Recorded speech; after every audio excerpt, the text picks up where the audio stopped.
I view it as any number of things from biomass to other types of crops or renewable and organic fuel sources that have the potential to deliver much needed energy, whether it be electricity or transportation fuels.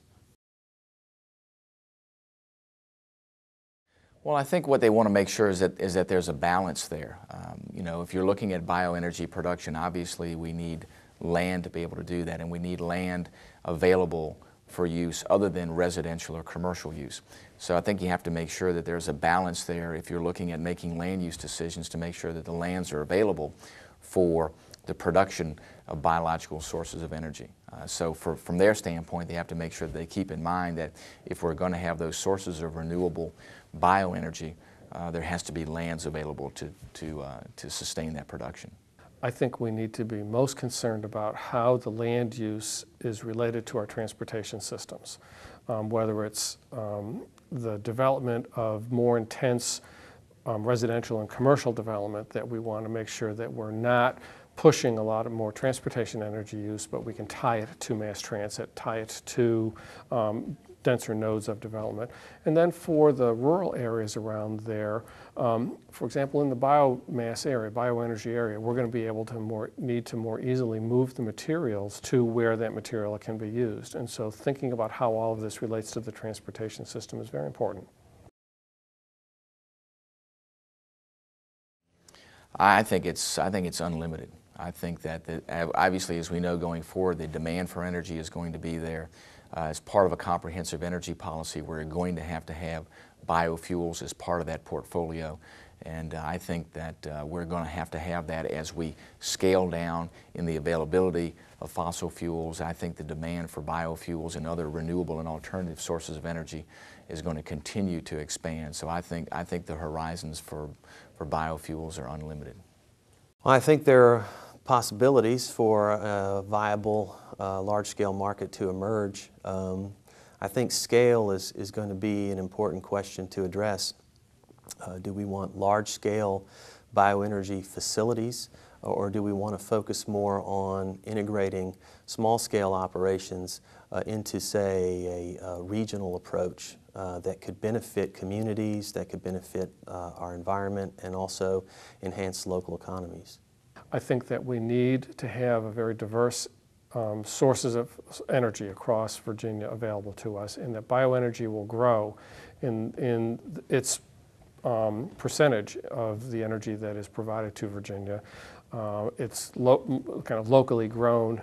We have the locally grown food area, but I think in energy too, it'll be a little bit more efficient if it can be provided a little bit more closer to its end use. I think the technologies that are going to be developing are just scratching the surface now.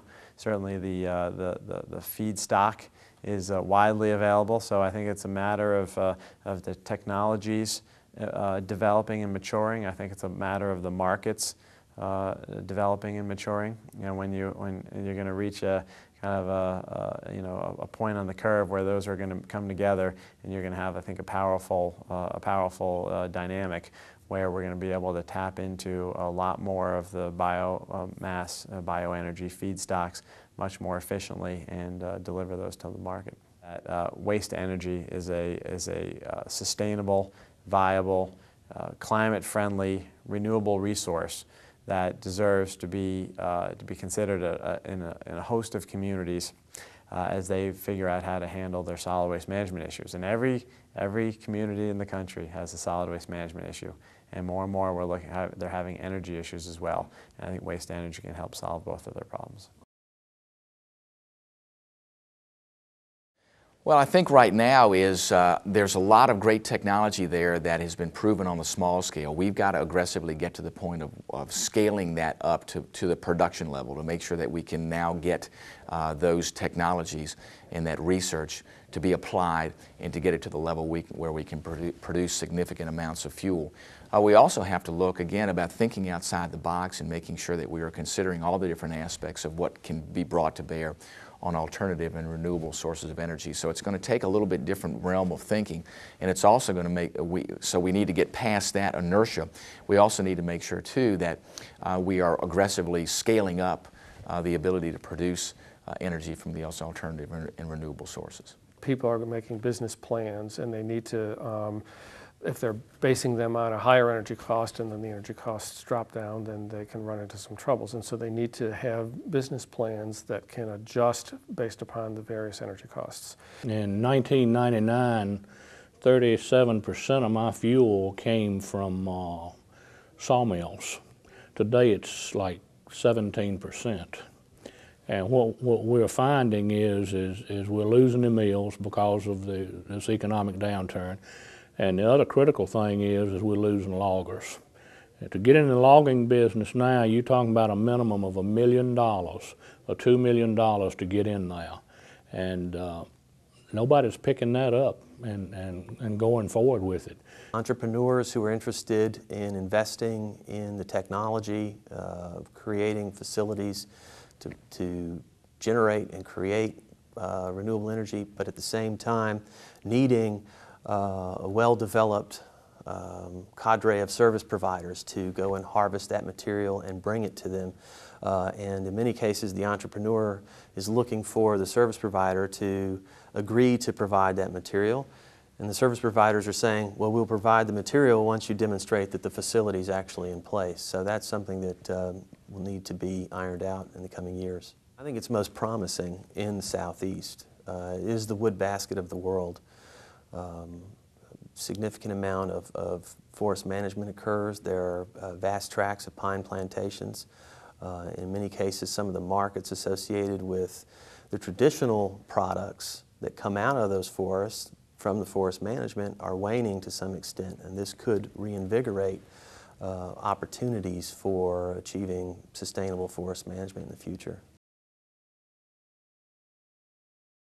But then now if a forest-based bioenergy market comes online, there will be greater demands on those forests, and how can our elected officials create a system such that it's fair in terms of competition and sustainable in terms of extracting material and managing our forests? Well, I think the federal government can be there to incentivize, to make sure we get things started, and then allow the technology and the economics of it to take that over. I think if you're going to be in the situation to make sure that these efforts are sustainable, you have to say, look, we're going to provide some incentive to get these things started, but they have to be able to exist on their own merits, on their own economics as they go forward. So the government has to be there to sort of kickstart things and then be able to say, hey, we're going to step back and allow these things to succeed or fail on their own. I think there's two main roles. One is to create a set of conditions that we can have a positive business environment for these projects to be built,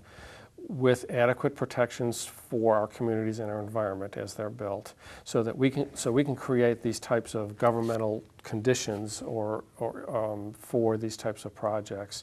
And then because we're trying to invest a little bit longer term than traditional businesses are able to invest, put a little bit of seed money in to help take the risk away of some of these projects and make them come to and able to be built in Virginia.